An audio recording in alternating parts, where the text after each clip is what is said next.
Belt and Road Tiongkok merupakan strategi pembangunan infrastruktur global yang bertujuan untuk menghidupkan kembali rute perdagangan kuno yang telah meluas hingga mencakup lebih dari 150 negara dan telah memicu perdebatan tentang tujuan dan dampaknya. Diluncurkan pada tahun 2013 oleh Presiden Xi Jinping, prakarsa Belt and Road berupaya untuk meningkatkan konektivitas dan pembangunan ekonomi di seluruh Asia, Eropa, dan Afrika, dan sekitarnya yang mencerminkan jalur sutra yang bersejarah. Dengan lebih dari 150 negara peserta, BRI mencakup 65% populasi dunia dan 40% PDB global. Tiongkok telah menginvestasikan sekitar $1 triliun dalam inisiatif tersebut yang mendanai proyek infrastruktur vital. BRI telah dikritik oleh negara-negara barat sebagai bentuk diplomasi perangkap utang dan manipulasi geopolitik yang dicontohkan oleh sewa pelabuhan Hambantota di Sri Lanka. Sebaliknya, Tiongkok mempromosikan BRI sebagai model untuk pertumbuhan bersama dan stabilitas regional, khususnya yang menguntungkan negara-negara berkembang. Di Afrika, BRI mengatasi kebutuhan infrastruktur yang kritis. Meskipun kekhawatiran tentang tingkat utang telah muncul, prakarsa ini juga berfungsi untuk mengimbangi rute perdagangan yang didominasi Barat, meningkatkan keamanan ekonomi Tiongkok, dan menantang hegemoni AS. Implikasi jangka panjang BRI bagi dinamika kekuatan global dan aturan keterlibatan internasional sangatlah signifikan karena menawarkan alternatif bagi lembaga-lembaga yang dipimpin Barat dan mendorong tatanan dunia multipolar. BRI sering dipandang di Barat sebagai langkah strategis Tiongkok untuk memperluas dominasinya, menggunakan diplomasi perangkap utang untuk mendapatkan kendali atas infrastruktur penting dan memberikan pengaruh geopolitik. Tiongkok membingkai BRI sebagai strategi pembangunan yang saling menguntungkan, menekankan pertumbuhan bersama, peningkatan standar hidup, dan stabilitas regional melalui infrastruktur dan konektivitas yang lebih baik. Negara-negara Afrika secara umum melihat BRI sebagai peluang penting untuk menjembatani kesenjangan infrastruktur dan mendorong pembangunan ekonomi, meskipun ada kekhawatiran mengenai meningkatnya tingkat utang. BRI dianggap sebagai tantangan terhadap tatanan global yang didominasi oleh Barat, menawarkan negara-negara alternatif terhadap rute perdagangan tradisional dan struktur tata kelola. BRI membentuk kembali hubungan Tiongkok-Afrika dengan Tiongkok dipandang sebagai mitra pembangunan dan bukan kekuatan kolonial yang memberi negara-negara Afrika jalur potensial menuju pemberdayaan ekonomi. Investasi Cina di BRI juga merupakan langkah strategis untuk mengurangi ketergantungannya pada rute perdagangan yang dikendalikan AS, khususnya di Selat Melaka, dengan mengembangkan koridor darat dan laut alternatif. Sementara BRI menjanjikan manfaat ekonomi langsung, ada perdebatan yang sedang berlangsung tentang implikasi jangka panjang dari ketergantungan pada investasi Cina dan potensi memperburuk ketidaksetaraan global. Pada tahun 2013, Presiden Tiongkok Xi Jinping mengumumkan proyek infrastruktur global besar-besaran yang kemudian dikenal sebagai prakarsa Belt and Road atau BRI, ditujukan untuk menghidupkan kembali rute perdagangan jalur sutra kuno. BRI telah berkembang secara dramatis, kini mencakup 150 negara. Prakarsa ini telah mengubah jangkauan ekonomi Tiongkok dan membentuk kembali politik global yang memicu perdebatan seputar niat sebenarnya. Media Barat seringkali melabeli BRI sebagai bentuk baru kolonialisme Tiongkok, menuduh negara itu melakukan diplomasi jebakan utang dan manuver geopolitik. Namun, apakah proyek infrastruktur besar ini hanya perpanjangan dari dominasi global Tiongkok? Atau ada yang lebih dari itu? Dalam video ini kita akan membahas strategi sebenarnya di balik BRI, implikasinya bagi negara-negara yang terlibat, khususnya di Afrika, dan bagaimana hal itu menantang rute perdagangan yang didominasi oleh Barat. Prakarsa Belt and Road merupakan strategi kebijakan luar negeri andalan Tiongkok yang awalnya diluncurkan sebagai satu sabuk satu jalan atau obor. Ide intinya sederhana, membangun infrastruktur dan membina konektivitas di seluruh Asia, Eropa, Afrika, dan sekitarnya, meniru rute perdagangan jalur sutra kuno yang menghubungkan timur dan barat. BRI memiliki dua komponen utama, yaitu sabuk ekonomi jalur sutra mengacu pada rute darat yang menghubungkan Cina dengan Eropa melalui Asia Tengah dan Timur Tengah, Jalur Sutra Maritim abad ke-21 melibatkan rute laut melalui Asia Tenggara, Asia Selatan, dan Afrika yang menghubungkan ke Eropa melalui Samudra Hindia. Sejak awal, prakarsa Belt and Road telah meluas hingga mencakup lebih dari 150 negara, meliputi 65% populasi dunia dan 40% PDB global. BRI bertujuan untuk membangun jaringan konektivitas ekonomi global, mulai dari jalan raya, rel kereta api, hingga pelabuhan, jaringan pipa energi, dan infrastruktur digital. Tiongkok telah menghabiskan sekitar $1 triliun untuk prakarsa ini, dan jejak globalnya terus berkembang. Kritikus Barat sering menganggap BRI sebagai alat dominasi Tiongkok. Mereka mengklaim bahwa Tiongkok telah memikat negara-negara ke dalam proyek infrastruktur yang mahal, yang dibiayainya melalui pinjaman yang seringkali tidak dapat dibayar kembali oleh negara-negara berkembang.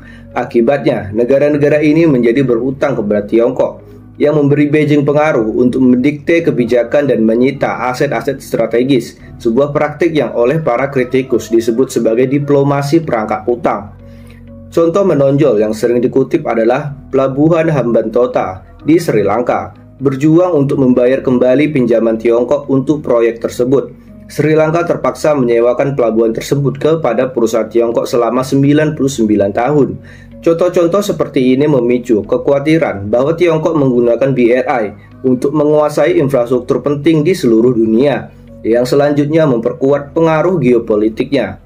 Selain itu, BRI menantang tatanan global yang selama ini didominasi oleh negara-negara Barat, khususnya AS dan Eropa. BRI mengurangi kendali Barat atas jaringan perdagangan global dengan menghindari rute maritim tradisional dan mendirikan koridor perdagangan alternatif.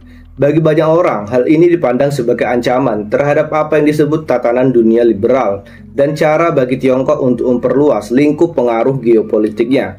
Sementara, narasi Barat menggambarkan eksploitasi dan manipulasi. Tiongkok membingkai prakarsa Belt and Road sebagai jalan strategi pembangunan yang saling menguntungkan. Beijing menegaskan bahwa BRI bukan tentang dominasi, tetapi tentang mendorong pertumbuhan dan pembangunan bersama, khususnya bagi negara-negara di belahan bumi selatan. Tiongkok menekankan bahwa infrastruktur yang dibangun di bawah BRI sangat penting bagi pertumbuhan ekonomi di negara-negara berkembang. BRI menyediakan infrastruktur yang sangat dibutuhkan untuk merangsang perdagangan, meningkatkan lapangan kerja, dan meningkatkan standar hidup di wilayah-wilayah yang jalan, jembatan, dan rel keretanya rusak atau tidak ada sama sekali. Logikanya adalah bahwa infrastruktur yang lebih baik mengarah pada konektivitas ekonomi yang mendorong stabilitas regional dan kemakmuran bersama. BRI milik Tiongkok juga memiliki tujuan utama lainnya, yaitu menghindari rute perdagangan yang didominasi oleh Barat. Sebagian besar perdagangan global mengalir melalui rute yang dikendalikan oleh Angkatan Laut AS, khususnya Selat Melaka. Selat ini merupakan titik kritis dalam pelayaran global yang dilalui hampir 25% barang dagangan dunia. Tiongkok berupaya mengurangi ketergantungannya pada rute-rute yang dikendalikan AS dengan membantu rute-rute alternatif melalui darat dan koridor-koridor maritim baru. Diversifikasi jalur perdagangan ini meningkatkan keamanan ekonomi Tiongkok dan menantang dominasi AS dalam perdagangan global dan strategi militer. Salah satu area fokus BRI yang paling signifikan adalah Afrika. Dengan sumber daya alam yang melimpah dan pasar yang berkembang pesat, banyak negara Afrika telah menjadi mitra utama dalam dorongan infrastruktur global Tiongkok. Di Afrika, di mana defisit infrastruktur telah lama menghambat pembangunan ekonomi, BRI menjanjikan peningkatan transportasi, energi, dan telekomunikasi yang sangat dibutuhkan. Bagi banyak pemimpin Afrika, prakarsa Belt and Road Tiongkok merupakan peluang penting untuk mengatasi kesenjangan infrastruktur yang sudah berlangsung lama di benua itu. Menurut Bank Pembangunan Afrika, Afrika menghadapi kesenjangan pembiayaan sebesar 68 hingga 108 miliar dolar setiap tahunnya untuk pembangunan infrastruktur. Investasi Tiongkok di bawah BRI telah memberikan jalan keluar bagi banyak negara yang berjuang untuk mendapatkan pendanaan dari lembaga-lembaga Barat seperti Bank Dunia atau IMF yang seringkali memberikan persyaratan ketat pada pinjaman mereka. Misalnya di Kenya, Tiongkok telah membiayai pembangunan Standard Gauge Railway yang menghubungkan Nairobi dan Mombasa. Di Nigeria, perusahaan-perusahaan Tiongkok membangun jaringan transportasi penting, dan Ethiopia telah diuntungkan oleh jalan, bendungan, dan proyek energi yang dibangun oleh Tiongkok. Namun, meningkatnya tingkat utang telah menimbulkan kekhawatiran. Djibouti, misalnya, berutang lebih dari 70% utang luar negerinya kepada Tiongkok. Para kritikus berpendapat bahwa sementara negara-negara Afrika memperoleh keuntungan jangka pendek, risiko jangka panjangnya adalah meningkatnya utang yang dapat menyebabkan ketergantungan pada Tiongkok. Namun, banyak pemimpin Afrika berpendapat bahwa kebutuhan mendesak akan infrastruktur lebih besar daripada risiko utang, dengan alasan bahwa pertumbuhan ekonomi akan mandek tanpa proyek-proyek ini.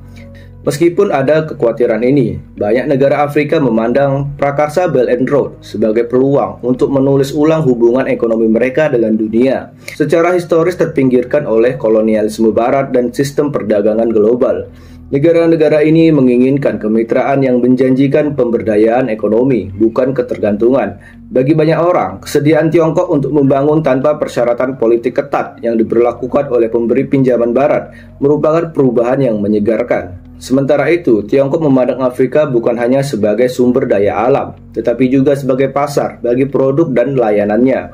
Seiring pertumbuhan ekonomi Afrika, perusahaan-perusahaan Tiongkok berharap dapat mengakses pasar konsumen baru dan memperluas jangkauan global mereka.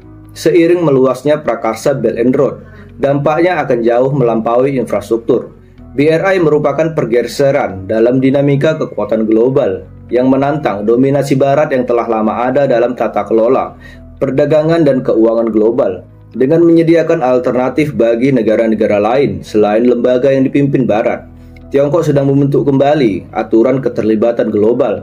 Namun, masa depan BRI bukannya tanpa tantangan. Dalam beberapa tahun terakhir, beberapa negara telah mempertimbangkan kembali keikutsertaan mereka hanya kekhawatiran tentang utang dan dampak lingkungan dari proyek infrastruktur.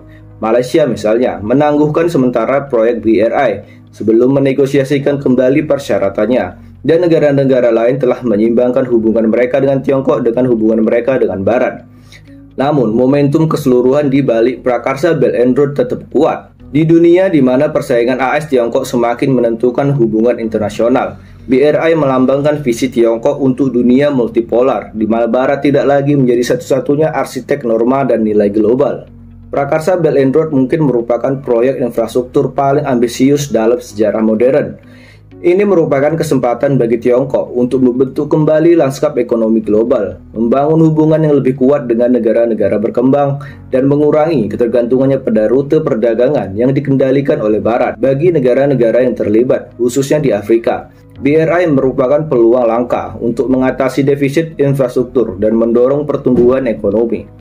Sementara Barat terus memandang BRI melalui sudut pandang skeptisisme, melabelinya sebagai bentuk neokolonialisme Tiongkok. Kenyataannya jauh lebih kompleks. Seiring dengan semakin banyaknya negara yang menandatangani inisiatif tersebut, jelaslah bahwa Tiongkok menawarkan visi yang menarik tentang konektivitas dan pembangunan global. Apakah visi ini akan mengarah pada pertumbuhan yang berkelanjutan dan saling menguntungkan atau memperburuk ketimpangan global? Masih harus dilihat. Namun saat ini, 150 negara tidak mungkin salah. Dengan memahami kompleksitas di balik BRI dan implikasinya bagi dunia, kita dapat menavigasi dengan lebih baik lanskap politik dan ekonomi global yang terus berkembang.